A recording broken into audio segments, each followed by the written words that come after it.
नहीं सर, इसी इसी से जुड़ा हुआ सवाल, इससे सवाल जुड़ता है कि चुनाव लड़ना है आपको, तीसरा टर्म आ गया है, मोदी 3 की तैयारी कर रही है पूरी पार्टी। 15 अगस्त के लिए कौन डंडे फहराएगा इसकी भी तैयारियां हो चुकी हैं, 100 दिन के रिफॉर्म का भी काम हो चुका है। लेकिन क्या आपको लगता है कि ये जो तमाम वायदे हैं इसमें कोई लोक लुभावन चीज़ें नहीं है, इसमें कोई फ्रीबीज का ऐलान नहीं किया गया है, तो जनता जो ज़्यादातर माना जाए 10 साल की एंटी इनकम्बेंसी होती है, ऐसे में बिना फ्रीबीज के ये सब खरी खरी बातें करना जो हम पूरी करेंगे, आपको लगता है कि ये जो वोटर है वो देश का वो समझ जाएगा? भारत के साधारण नागरिकों का जो विवेक है, उस विवेक को भारतीय जनता पार्टी हमेशा सम्मान करती है। इन 10 वर्षों में जो काम हुआ है वो आप उस गरीब माता से पूछिए जिसको आज एक घर मिला है, पक्की छत मिली है, घर में नल से जल आया है, जो पहले चूल्हा फूंकना पड़ता था उसकी जगह गैस का कनेक्शन आया है, गांव तक सड़क आई है, घर तक बिजली आई है और जीवन में एक स्थायी परिवर्तन आया है। जो परिवार अपने जीवन में ये परिवर्तन देख चुका है, उस परिवार को जो भरोसा है वो भरोसा मोदी जी पर है। आप किसी भी मध्यम वर्गीय परिवार को देखिए, आज किसी भी गांव में, किसी भी कस्बे में और शहर में आके देखिए, कहाँ 2-3 कुछ चंद चुनिंदा शहरों में मेट्रो होती थी, आज 20 शहरों में मेट्रो है। आज नए तरह की ट्रेन्स आ रही हैं, डबल हुए एयरपोर्ट 10 साल के पीरियड में, 31,000 किलोमीटर नई रेलवे लाइनें बनी। ये सब जो काम है, आज गरीब परिवार, मध्यम वर्गीय परिवार, एक श्रमिक बंधु, हर किसी ने अपनी जीवन में परिवर्तन देखा है।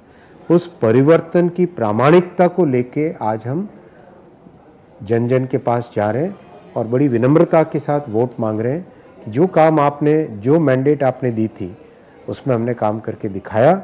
और ये मोदी जी का अगले 25 वर्षों का क्लियर विजन है। इनमें 5 वर्षों में ये काम करके दिखाएंगे। ये इस भावना के साथ जनता के सामने जा रहे हैं। अश्विनी सर, जो पूरा का पूरा मैनिफेस्टो, जो संकल्प पत्र हम लोगों ने देखा है, इसमें ज़्यादातर वायदे जैसे 70 वर्ष के ऊपर का जो भी हो, जिस कास्ट का हो, जिस जाति का हो, लेकिन हर बुजुर्ग के लिए आयुष्मान भारत। लेकिन ये जनता को तो बहुत भाएगा, लेकिन सबसे ज़्यादा मैं देख रहा हूँ मेहनत आपको करनी पड़ने वाली है, क्योंकि रेलवे वंदे भारत 50 ट्रेनों की बात है, 50 स्टेशनों की बात है, तो सबसे ज़्यादा मेहनत मुझे लगता है कि अश्विनी वैष्णव जी के हाथ में आने वाली है। ना, पूरी सरकार मेहनत करती है और मोदी जी स्वयं जितनी मेहनत करते हैं वो एक दुर्लभ है। अश्विनी जी, आप अगर इसमें 4-5 जो गेम चेंजर्स पॉइंट्स की बात करें, जो सीधे जनता के दिल को हिट करे, तो आप किनको मानेंगे? देखिए, बहुत बड़ा फोकस है मध्यम वर्गीय परिवारों में। घर हर मध्यम वर्गीय, हर परिवार का बहुत बड़ा सपना होता है कि अपना घर हो। इसके ऊपर बहुत बड़ा फोकस है मध्यम वर्गीय परिवारों के लिए घर का। दूसरा, सौर ऊर्जा के थ्रू, प्रधानमंत्री सूर्य घर योजना के थ्रू, बिजली योजना के थ्रू बिजली का बिल प्रैक्टिकली 0 हो जाएगा। तीसरा, रोजगार के लिए बहुत बड़े साधन जो पिछले 10 वर्षों में बेस बना है उसके ऊपर बिल्ड करेंगे, भारत को ग्लोबल मैन्युफैक्चरिंग हब बनाएंगे। ग्लोबल मैन्युफैक्चरिंग हब का डायरेक्ट मतलब हुआ रोजगार में उसका सीधा ट्रांसलेशन होता है। चौथा, निवेश से रोजगार, जो इंफ्रास्ट्रक्चर में इन्वेस्टमेंट कर रहे हैं उसमें जीवन में परिवर्तन आ रहा है। साथ ही साथ जैसे अगर आप एक नया रेलवे ट्रैक की बात करें तो वो रेलवे ट्रैक केवल रेलवे की कैपेसिटी नहीं है, उसके साथ ही साथ जो रोजगार बढ़ा वो महत्वपूर्ण है। तो चौथा ये पॉइंट। पांचवा, भारत के योग को दुनिया भर में जो लेके गए मोदी जी, क्या उस योग का सर्टिफिकेशन भी भारत करे? क्यों ना करे? यस, वो भी करना चाहिए। इसलिए योग का सर्टिफिकेशन भी विश्व भर में भारत करेगी। फिर भारत की जो क्लासिकल लैंग्वेजेस है, तमिल है, इस लैंग्वेज को विश्व के सभी संस्थानों में, बड़े संस्थानों में इसके ऊपर अध्ययन हो। पांचवा, किस तरह से हमारी संस्कृति हमारे जीवन के हर आयाम पे एक अच्छा स्थायी प्रभाव आए। छठा, हेल्थ सेक्टर पे बहुत बड़ा फोकस है, हेल्थ और एजुकेशन पे बहुत बड़ा फोकस है। आपने देखा पिछले 10 वर्षों में कितने नए एम्स खुले, 7 नए एम्स खुले, 7 नए IIT खुले, 7 नए IIM खुले, 14 नए एम्स खुले। 2014 तक कुल मिला के 7 एम्स थे और वो 7 एम्स भी अटल जी ने जो सैंक्शन किए थे उसके बाद से कोई नया कुछ नहीं बन पाया था कांग्रेस के समय में, यूपीए के समय में। मोदी जी ने आखिर संख्या को कहां से कहां ले गए। तो ये जो काम है, ये काम आज जन जन देख रहा है। जन जन देख रहा है सर। 10 साल जनता ने काम भी देखा है, तभी तो आप लोग जनता के बीच अपने काम को और परफॉर्मेंस को लेकर जा रहे हैं। लेकिन एक सवाल ये उठता है, 2014 में कुछ मैंडेट मिला तो आप लोगों ने एक रिफॉर्म्स की जंग लगे सिस्टम को आगे बढ़ाया, जंग हटाया उसमें से। 2019 में जनता ने और बेहतर मैंडेट दिया आपको और आप लोगों ने रिफॉर्म की प्रक्रिया को आगे बढ़ाया। 2024 में और ज़्यादा मैंडेट की बात कर रहे हैं प्रधानमंत्री मोदी, जनता के बीच जा रहे हैं कि हमें पहले से ज़्यादा मैंडेट दो, हमें 2047 की तैयारी करनी है। क्या अभी भी बहुत सारे रिफॉर्म्स बाकी हैं? बिल्कुल, और इस मैनिफेस्टो में बहुत ही क्लियरली, संकल्प पत्र में बहुत ही क्लियरली नए रिफॉर्म्स को मेंशन किया गया। आप देखिए, जो क्रिमिनल जस्टिस सिस्टम में भारतीय न्याय संहिता के माध्यम से जो रिफॉर्म्स हुए, वो आज़ाद भारत का सबसे बड़ा रिफॉर्म है।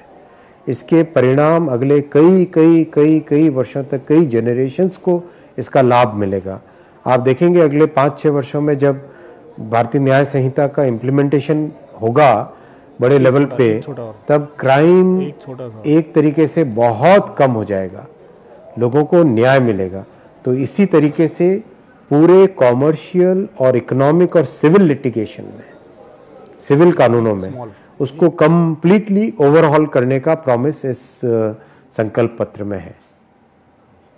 अश्विनी सर, एक सवाल मैं आखिर में पूछूंगा, आपका काफ़ी समय हमने ले लिया है। अब आपने जब मैनिफेस्टो रिलीज़ कर दिया है तब कांग्रेस ये आरोप लगा रही है कि इसमें न महंगाई का जिक्र है, न इसमें बेरोजगारी का जिक्र है, न युवा का जिक्र है, तो आप लोगों ने कुछ जिक्र ही नहीं किया है। देखिए, कांग्रेस जिंदगी भर महंगाई और बेरोजगारी के लिए जिम्मेदार थी, इसलिए वो ये शब्द देखते हैं।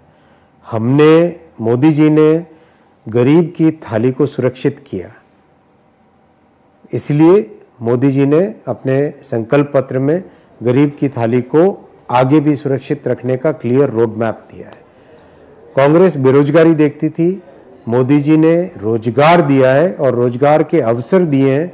सरकार में रोजगार, मैन्युफैक्चरिंग में रोजगार, इंफ्रास्ट्रक्चर में निवेश से रोजगार, मुद्रा स्वनिधि जैसे कार्यक्रमों से स्वरोजगार, स्किलिंग जैसे कार्यक्रमों से रोजगार के अवसर और बढ़ाने, नई यूनिवर्सिटीज़, एम्स, IITs खोल के बेटर अपॉर्चुनिटीज़ देने। मोदी जी ने एम्पावरमेंट की भावना से काम किया है। ये कांग्रेस को कभी समझ में नहीं आएगा। वैसे उनके लोगों ने पढ़ा भी नहीं होगा, उनका कोई कंसल्टेंट कुछ भी बता देता है और राहुल बाबा बोल देते हैं। यानी जीत पक्की। राहुल बाबा तो अभी बोल रहे थे कि महंगाई एक झटके में हटा देंगे।